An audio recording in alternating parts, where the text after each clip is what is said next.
Thank you for tuning in with Enchantress. That is me, TheBabbler. That is me on this evolutionary high of an uprise at this time. And I'm going to be pulling one card using this beautiful deck made by Jennifer Sodini, Living with a Feather Heart Amenti Oracle Deck.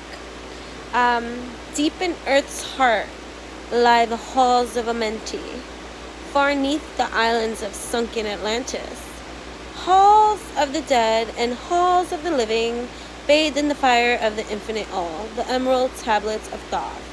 In Egyptian mythology, Thoth is believed to be the deity of the arts of magic, philosophy, science, language, writing, judgment of the dead, and the mediator between good and evil.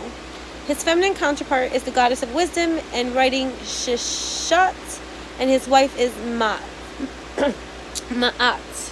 The wisdom of the Thoth is said to be summarized in the Emerald Tablets of Thoth, the Atlantean, translated by Dr. M. Doriel, amongst others.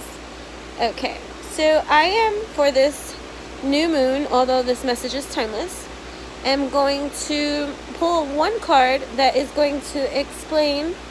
Remember, this is just a general reading, general oracle message, the energies of whatever it is that we're going to be learning this new moon cycle. So without further ado, here we go. 134 starts this message, and I am going to choose one random card. I can only use one hand because the other hand is holding this telephone. Yes, I know, I should have a stand already by this time, but you know, sometimes things happen. So, and the lesson, and here we go. I posted this the other day too. So I invoke laughter, especially during hard times.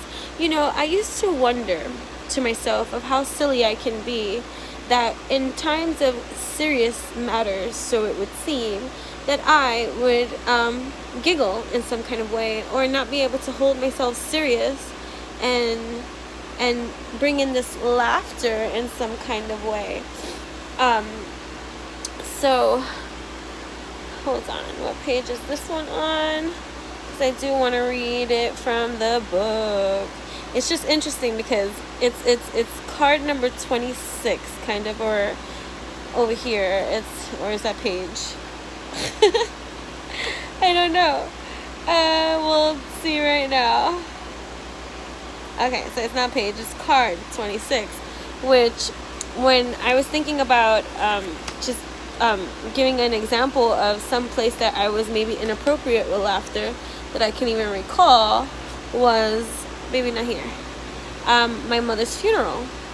And I remember at some point sitting by her casket with a huge smirk and grin on my face. Mind you, I am devastated. I was devastated. It was a very long time. It was over 10 years before I can even speak of my mother without bursting into tears, because it was so very difficult to deal with losing her at such a young age. But I remember sitting by her casket and sucking on a blow pop. And I sat there and I'm like, look at me.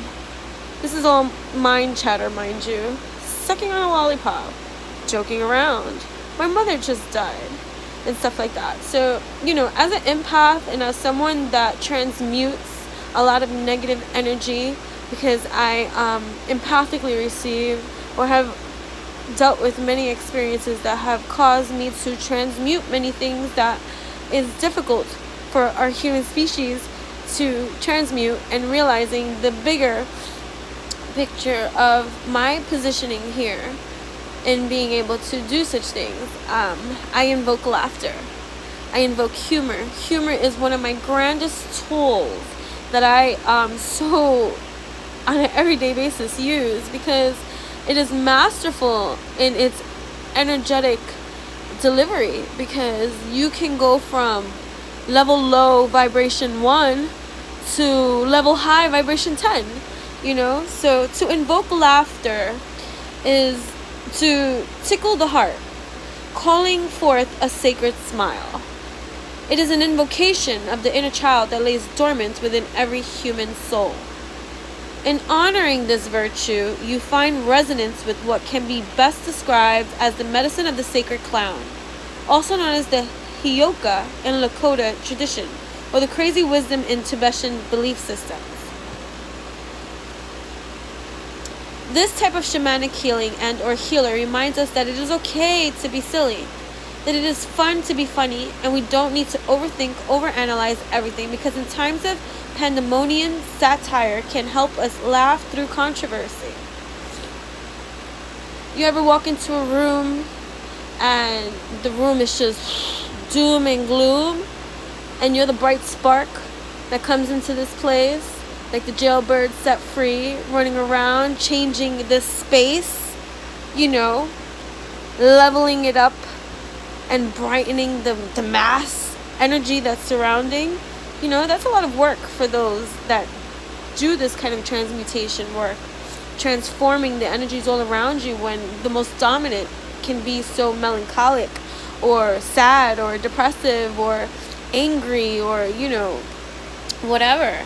The sacred clown shows us the exaggeration of those who take life too seriously, and how by opening the portal to laughter we can find a type of comfort in the calamity of life's extreme moments and personalities.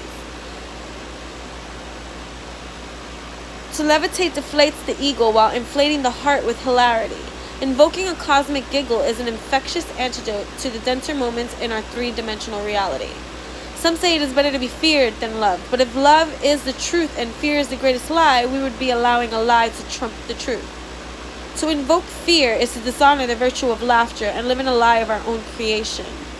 Projecting such a dense vibration radiates from unresolved issues within the soul, and to resolve them we must first identify them, which is a lot of the work that I do, and especially with the work that I do with transmuting a lot of blockages and helping those in their own successful alignments. It's about identifying a lot of the things that maybe, is not so easily identifiable, especially when we're self-diagnosing ourselves. Sometimes the biggest thing that we can do is ignore, brush to the side, brush under the carpet. You know what I mean? So projecting such a dense vibration radiates from unresolved issues with the soul, and to resolve them, we must first identify them. If we find comfort in creating fear, we must ask ourselves where the roots of this ego-based lie live. What is causing the discord? How can it be resolved? When did laughter get replaced by trepidation? Why is there a need to evoke sorrow instead of a smile? Who am I to be acting in such a way? Question the cause, not the action. Look within to make the antithesis of this virtue obsolete, and take inventory through self-inquiry.